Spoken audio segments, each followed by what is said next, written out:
It's a 24-hour operation, akin to a military exercise. 250 chefs turn more than 100 tons of raw ingredients into 250,000 meals in just 7 days. On board the world's biggest cruise ship.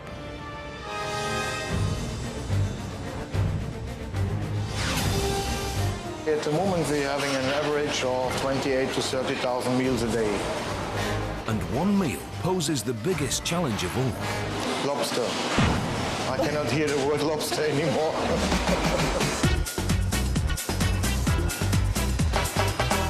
It's very challenging. You have to have a love for it.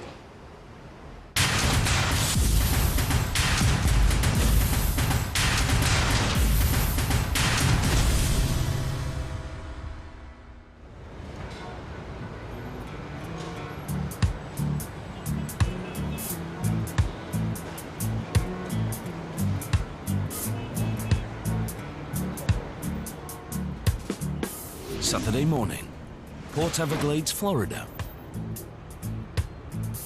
The world's largest cruise ship is in port with an empty larder.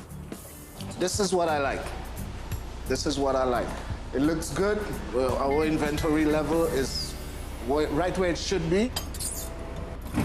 Keith Brett is the ship's inventory manager. To his delight,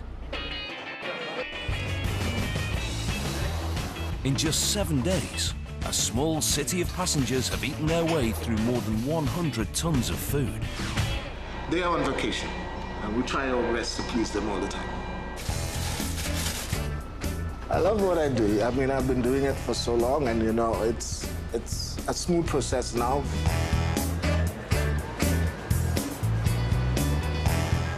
A process that begins and ends every Saturday.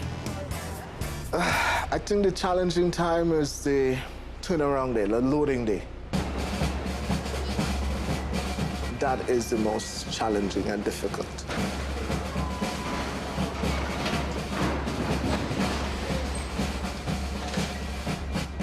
And the heart of this operation, Deck 2.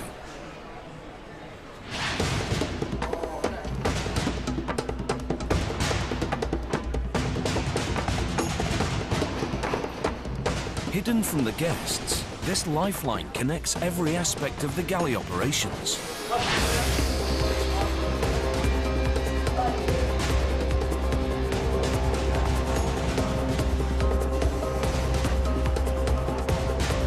"21 food storage rooms feed into 3 main prep areas: butcher's shop, the fruit and veg station, and the seafood kitchen.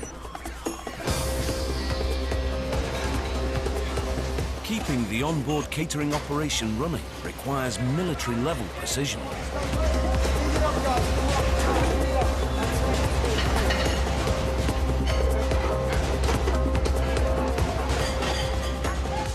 And it starts with one of the biggest shopping lists in the world.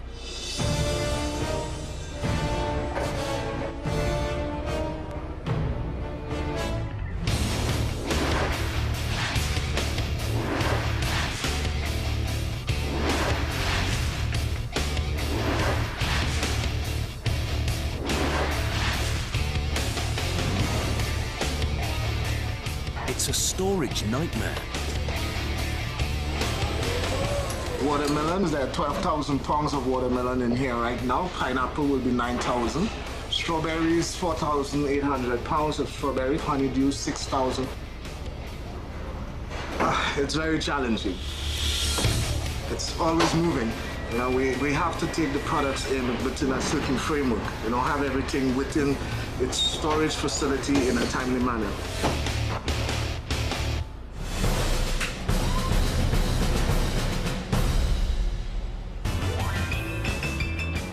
There are 24 restaurants spread the length and breadth of this 362-metre-long ship. And 23 have their own kitchen or galley. Some big, some small. And These pantries supply every ingredient.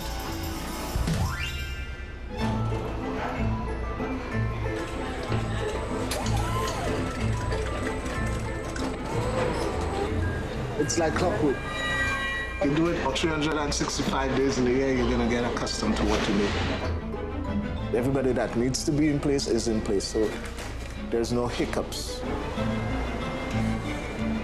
Keith has only 9 hours to fill his larder. We have stuff coming on board.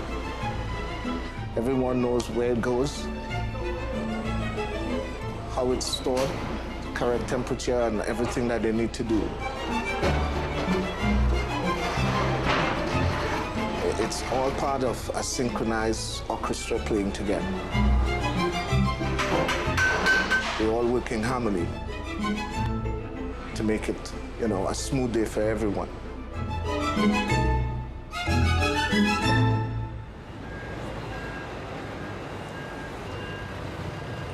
To beat the clock, Keith's orchestra plays inside and out.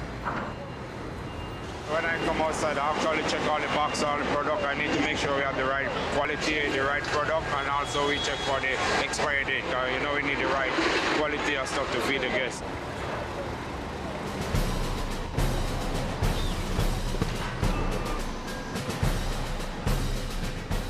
It can really be a challenging position on board because you are responsible for so many line items on board you cannot run out of. It impacts the guest's satisfaction, it impacts the operation, and of course, the end result, you know, the guest is not satisfied, they weren't happy with the voyage or the cruise vacation. And Keith takes that satisfaction personally. So I'm looking for ribs that are either blemished or bruised in some way from this vendor. So far, the quality is good, right? And I don't see really any impact on the cruise for this week.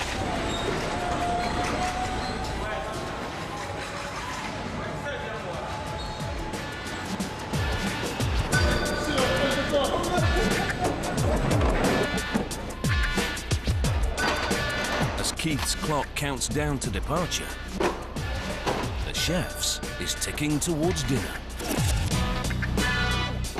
In just a few hours, thousands of hungry passengers will arrive on board. That is when the chef begins his shopping. And that is done immediately after we shut those doors and we begin to say, he's preparing for tomorrow, lunch, breakfast, and even the day after.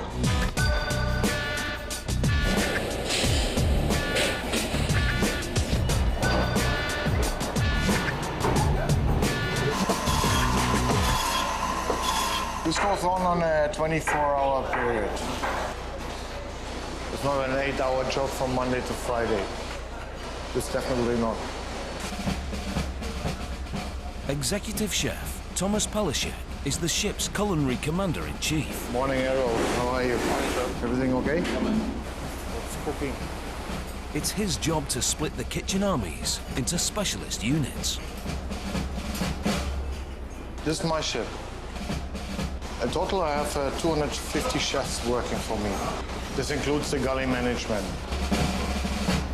I would say at the moment we're having an average of 28 to 30,000 meals a day.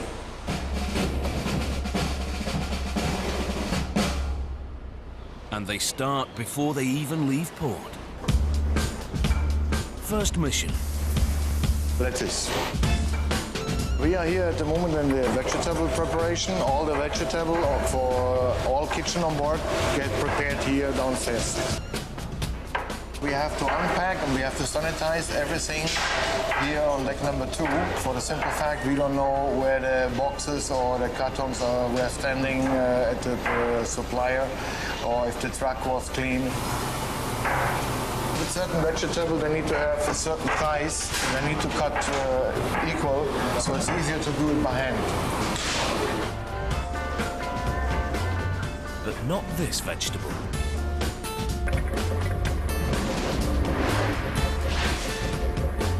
This is our Mercedes-Benz. With this machine, you can cut every type of lettuce. We have different knives and different programs inside to adjust the knife and the cuttings.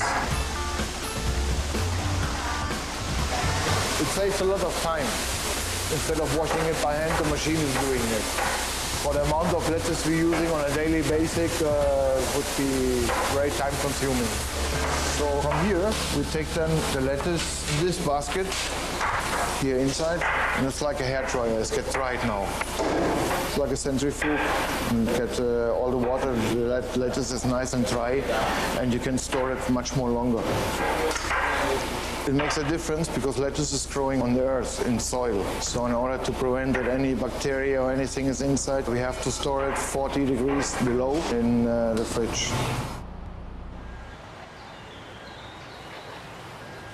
While Chef sorts his salad,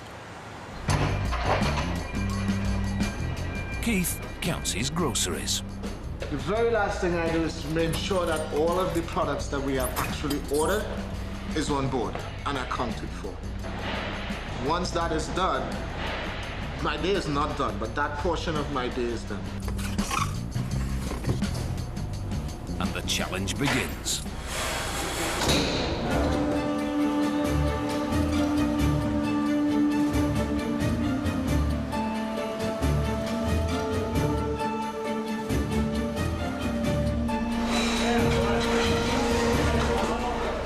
This culinary army has just 7 days to turn these raw ingredients into 200,000 meals.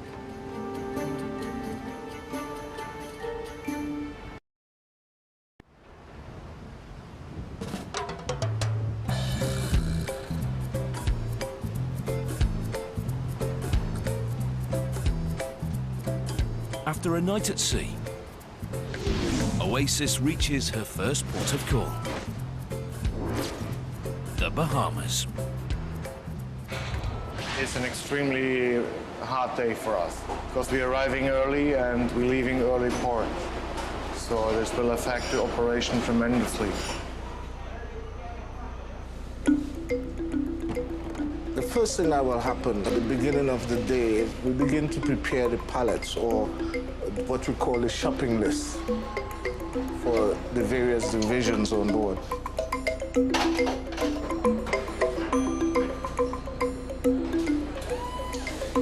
We're gonna pick it daily. It gets stored in the provision area and we pick it from there daily. We make our ordering for the consumption we have on a daily basis.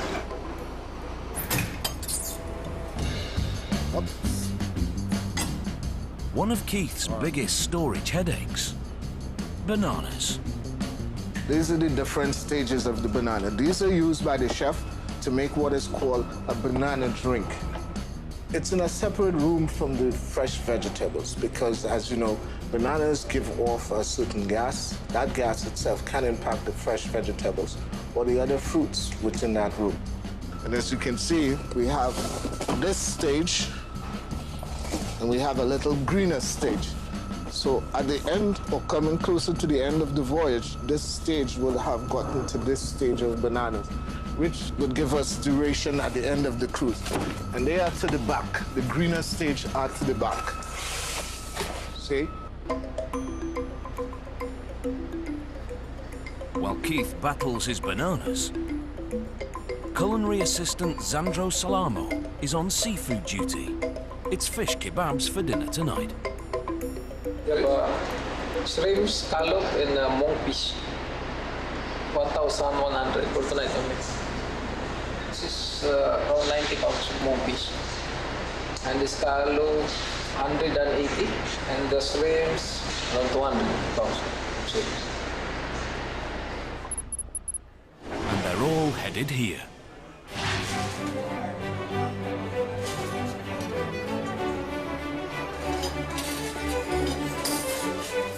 The Opus dining room spans 3 decks.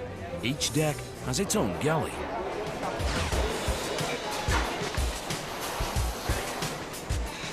You know, we are doing a large volume and, you know, all hands on board, you know, so the more hands in, the less their workload is. On an average night, This team feeds some of the finest foods available to over 5,000 people in just 6 hours. And seafood isn't the only option. Every night, the chefs offer at least a dozen different menu choices.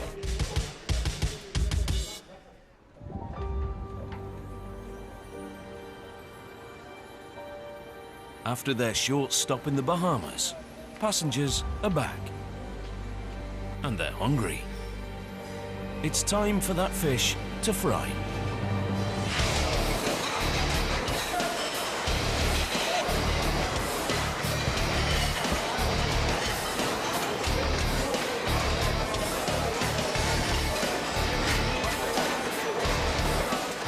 Head of this galley battalion, Executive Sous Chef Junior Downer. What happened here during the service period, the waiter will take an order from the guest or the customer, and once the waiter take that order, and he creates a ticket. Then it's all hands on deck. We have someone on the outside to clean that plate and to put that garnish.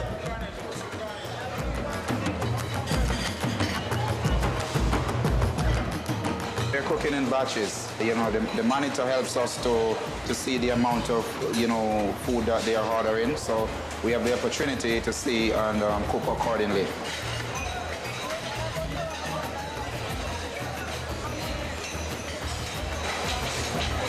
This operation happens twice every night across the 3 main galleys, and there's still 20 other kitchens on board.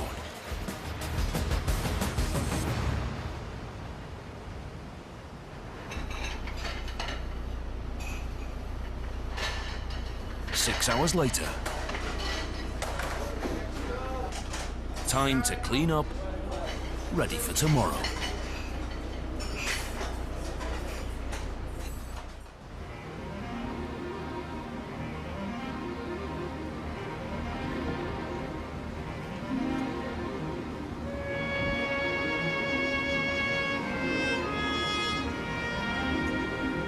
Morning. Morning. Oasis has been at sea just over 36 hours. Already tens of thousands of meals have been served, and there are still 5 days to go. Morning. The worst thing, I guess, for the most of the people is the timings. It's a lot of time consuming, the job.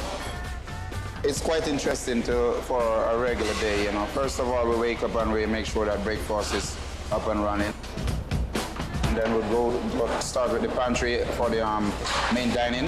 That normally starts at about 11 o'clock. After lunch closes at about 1:45 to 2 o'clock, we'll go for a small break.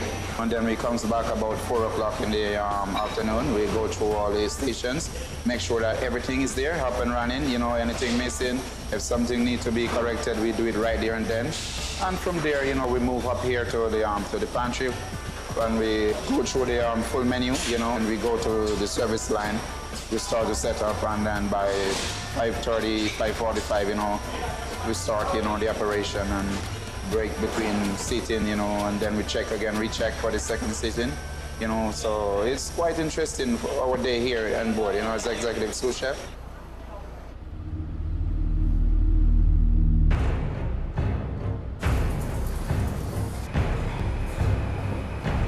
As breakfast gets underway, time for a snap inspection. Altogether, we have about 23 food outlets on board. So I walk them all.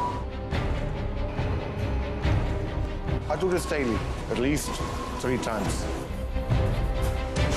He's looking for cleanliness, tidiness, and correct storage procedures. Everything that will ensure his kitchens produce only the best food. Yeah, do me a favor, check the fridge here. In the beginning of the contract, you use more the staircases, but if you go towards the end of the contract, you prefer the elevator. Next stop, the crew cafe. In the kitchen at the moment, I have 24 different nationalities. Of course, we try as much as possible to cater for all different nationalities we have on board. Like, for example, for Asian people, for people from the Caribbean, and people from Eastern Europe. We try to, as much as possible, to accommodate their needs and their taste. Not forgetting his personal preference. My favorite food? Of course, sausage. I'm German. Morning, morning, morning, morning. Oh, Clint, can you close the lid from the ice machine, please? So by walking through the gullies gives you the first indication how the day is going. Morning. You see how they're prepared.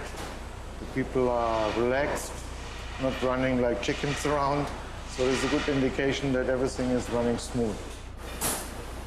I go every day inside several times. Whenever I hear, I pass by. I never miss it. So they cannot hide anything. I will find it. Chef is not the only one who enjoys a daily stroll. My staff and I, we make daily walks with the chef to ensure quality and freshness is maintained all the time. Proper temperature control, expiration dates, stuff like that. These are all the things that we do. It's after me the most important person on board, the sanitation controller. What I maybe not catch, he catches. Temperature is crucial to maintaining quality and freshness, both in storage and in the galleys. Perfect.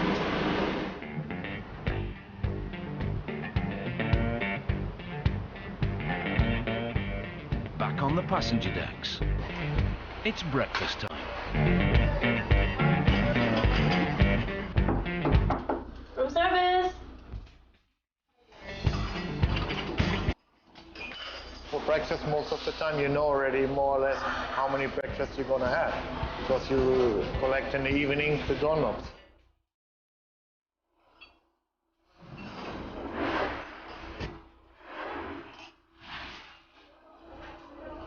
Then it's a job for the unit's code breakers. They must decipher everyone's handwriting. It's a scramble to fill every tray.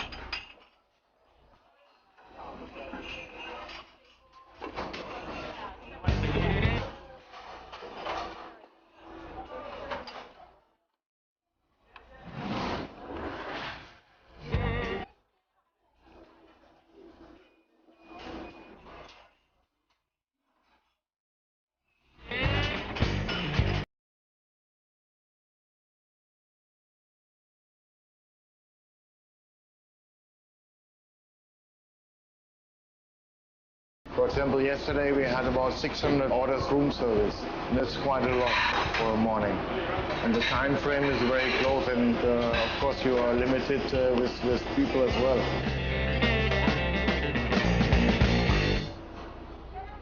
Like the meals, every pastry and bread roll on these breakfast trays is made fresh daily.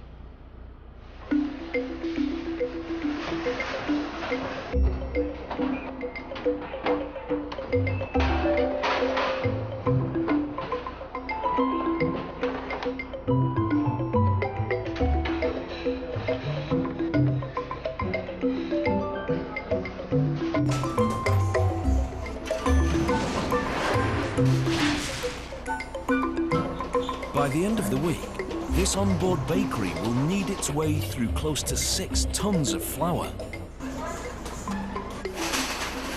But one staple in the bakery department that isn't made on board is a burger bun.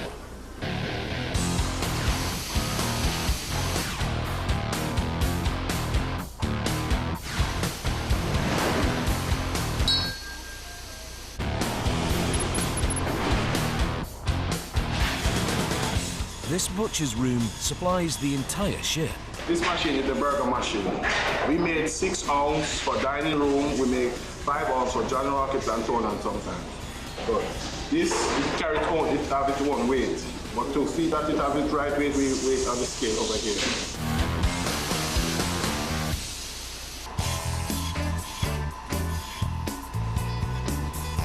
It's quite a big amount of beef product that we use.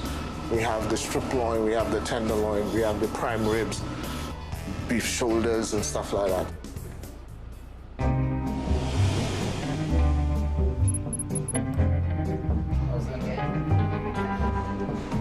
Back in the main galleys, it's dinner time again.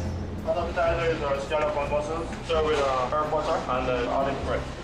Main courses are roast duck. Before service begins, the chefs in each galley perform a ritual. Our seafood for the night is skua, mealy shrimp, scallop, and monkfish. We serve with broccoli, marinated cherry bake, and the last one is our chocolate souffle, which served with espresso. We taste every single dish on the menu. And then from there, we adjust, accordingly. We talk about the bread, we talk about the soups, we talk about everything on menu that day. Junior Downer is the senior officer in this kitchen. If he disapproves, they start again.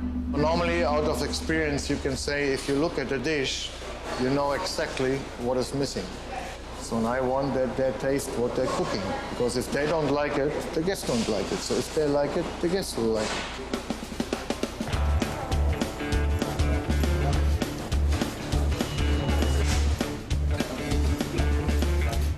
This is one instance where chef prefers to observe than indulge. I mean, we have 23 gullies on board, and if you taste on a daily basis on every galley, can you imagine how you look after 4 months? Okay, guys, listen up carefully. Lobster mix here, it's quite nice. I like it. The seafood skewer is so nice. I like the monkfish, nice and tender. Potato curry, very good. The rice, nice. Didn't overcook today. For the papa, very, very good. Good job, well done. Maybe the cold soup needs to blend a little bit more. Apart from that, everything is excellent. You did a very good job here. Job well done, guys. Thank you very much. Tonight, the guests agree.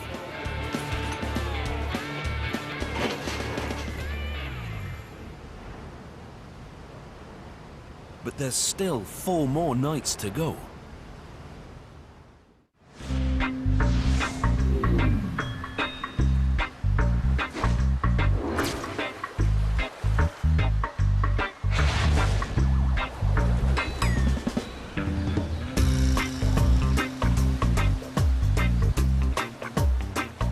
To the relief of the chefs, it's a shore day and a long one. Giving them time for some culinary housekeeping. We have a training program with Royal Caribbean in connection with the American Culinary Federation, where we're having a program. We're going chapter by chapter with them through for basic knowledge of cooking. And when we complete all the chapters, they have to make an exam. And if they pass, they get a new scarf. The yellow scarf is our first contract or new hires. The blue scarves are all the commis or cook trainees. And the red scarves are chef de parties. It means they're in charge for one section inside the galley. For example, sauce cook or fish cook or entremetier. These are the red scarves. Today, these young guns are the ones under fire.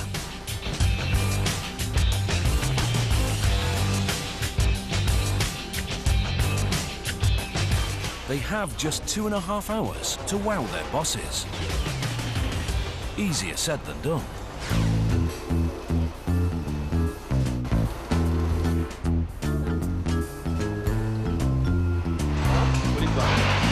Change it.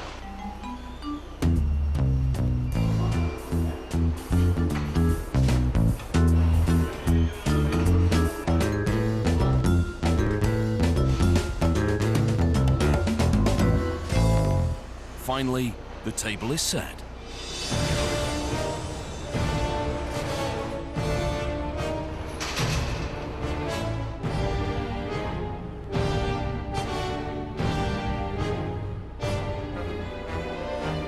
It's time for the verdict. Chef, what do you think about the taste? The chicken is too much salt.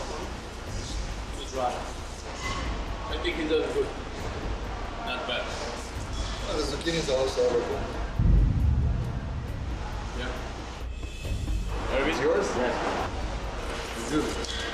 It's actually excellent. Like even the seems to say the right thing. They're all at the same length. But the soup, what can I say, chef? Weak. It was very weak. You burn butter on top. Yeah. Too much butter. Too soft. Is this your first time doing it? Yeah, they're all their first time. Okay. For first time, it's quite good, yeah? Yeah, But this, you're gonna take this as a learning process. This is not a classical cut. This is nice, yeah? The chicken look acceptable, but just be careful when you're cooking these vegetables, yeah? That you don't kill them and take out all the vitamins from it. All right, Chevy? Okay, I'm really happy with what you did here today. Good job, guys. If you continue in this direction, for sure you guys gonna be a good chef someday. Like Radimski here.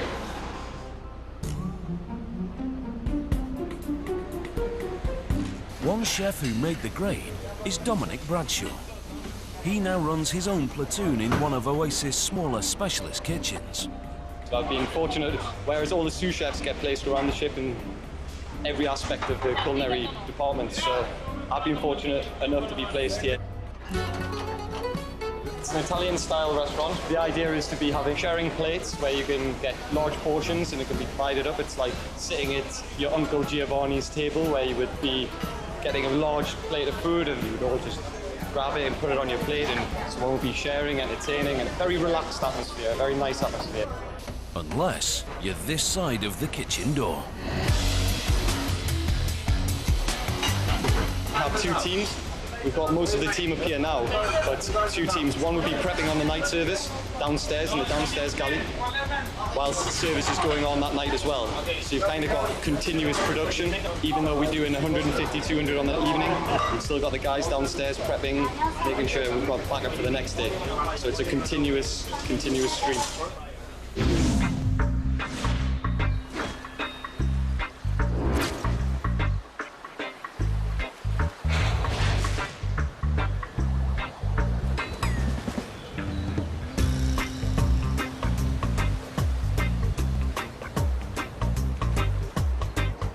Another island stop for the passengers. But the chefs can't afford to put their day on simmer. Tomorrow is lobster night. The busiest night of the week. We use close to 2,000 pounds of lobster on a 7-day voyage.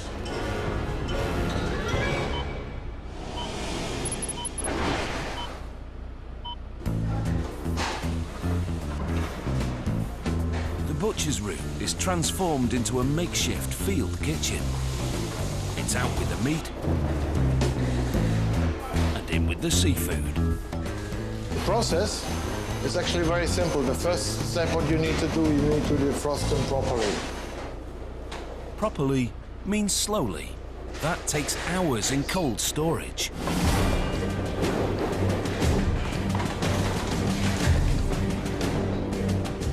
It's man versus crustacean.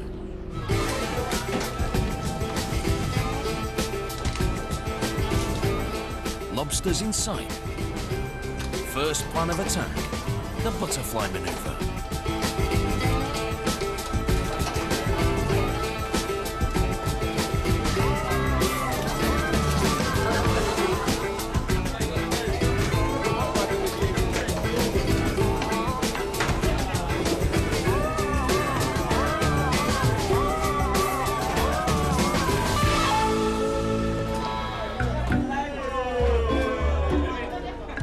But even with this army of expertise, there are still a few escapees.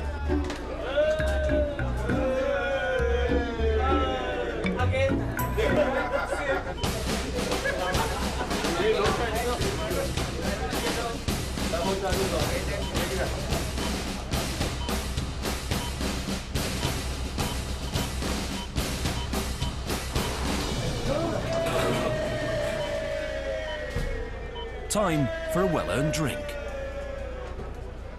Non-alcoholic, of course. These guys still have dinner to prepare.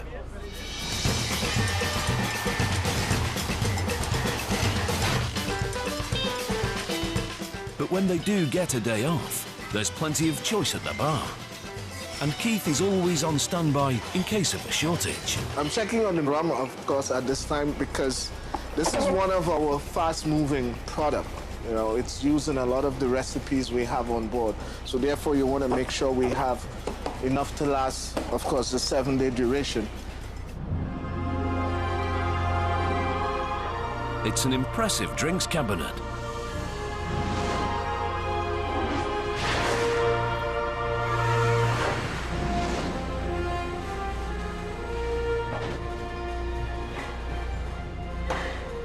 Even for a ship this size, it is a bit too small. But we manage, you know. And for those who prefer a softer option, there's always a fresh supply of water. That's one thing you can't run out of on board the ship. Water, we go through 15,000 bottles. Sometimes when I order it, the vendor will send an email. Can you verify this quantity? It is what we need, you know, because we're using so much.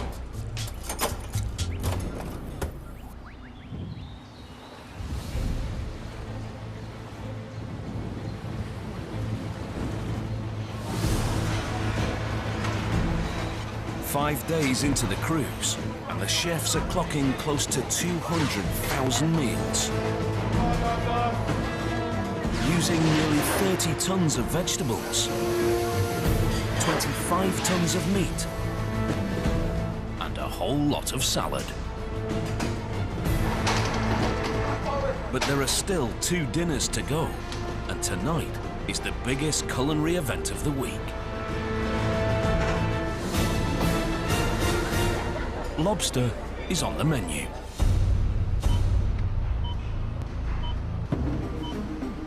The clock in the main galley is also ticking. It's time to process those 4,000 lobsters before they're released to the waiting passengers. We're gonna go into seasoning them. This is the mixture of butter and seasoning and spices and some secret ingredients. 100 down. Over 3,500 to go. Lobster. I cannot hear the word lobster anymore.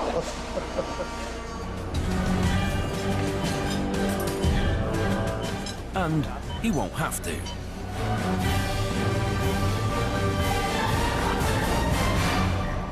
Lobster's finally on the menu.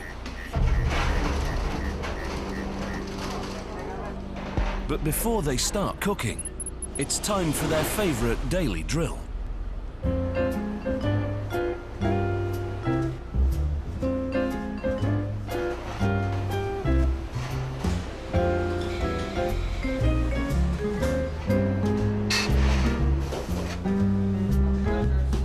Next appetizer I have is the orange and grapefruit salad, endive, orange, asparagus, chicken arugula salad, thinly sliced cucumber.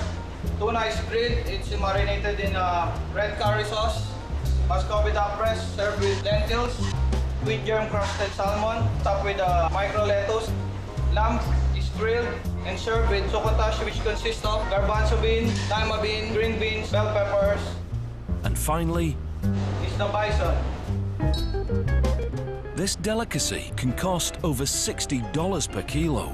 Bison is just grilled according to the guest temperature, what they want, medium rare, medium well, or well done.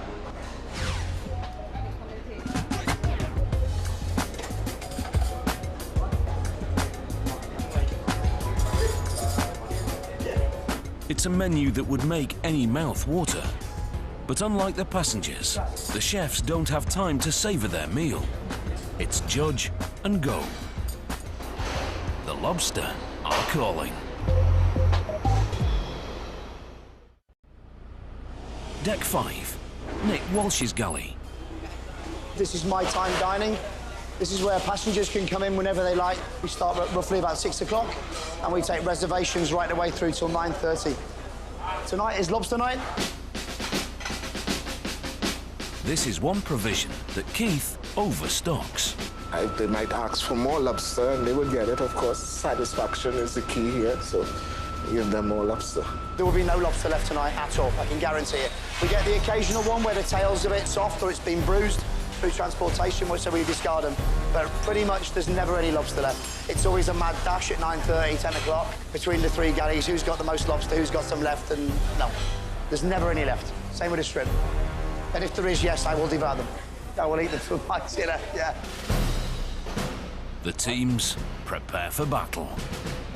Up here tonight, I will probably do roughly about 900 to 1,000 lobsters. So we're roughly cooking about 70 to 80 lobsters at a time.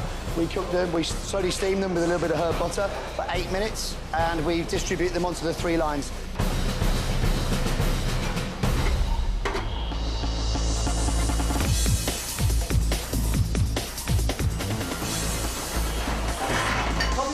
With the troops in formation, the order to advance is given.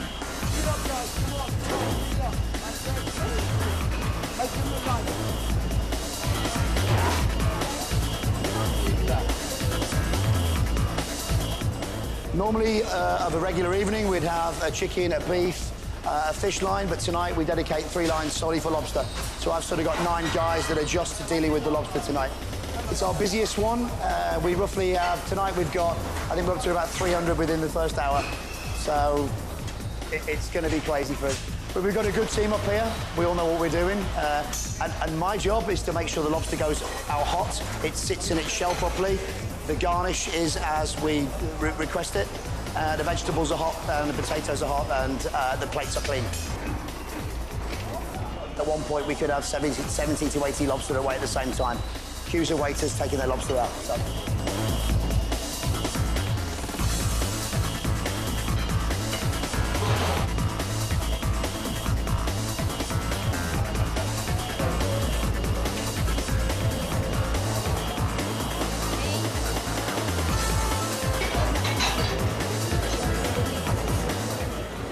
True to prediction, the lobster goes down a storm.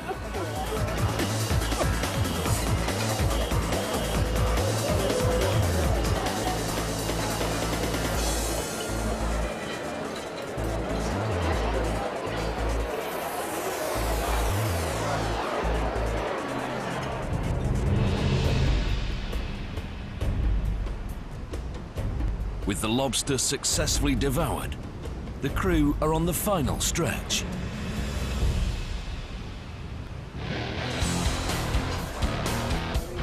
For 7 days, a team of 250 chefs and an army of support staff have prepared, cooked and served their way through over 100 tons of food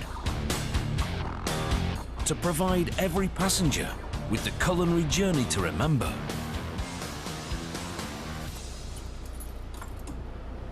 Time for Keith to check his remaining supplies. The list was on spot. You know, right now we're looking great, as you can see. Most of what you saw on boarding days last Saturday, it's now gone.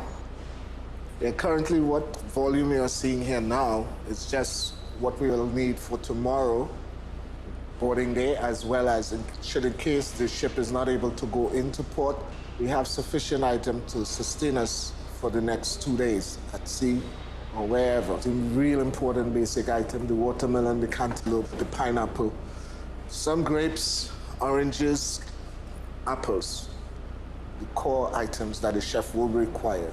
Not the exotic items so much, but the main core items.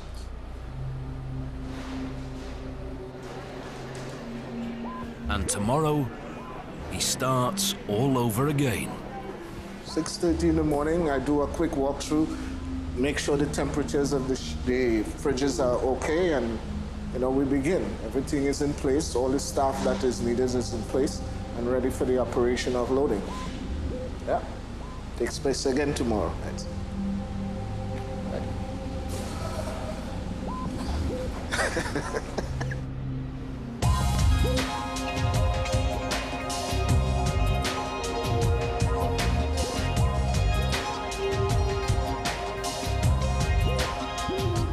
And in the galleys, they'll be doing the same, preparing another 7-day master feast for the next 6,000 passengers.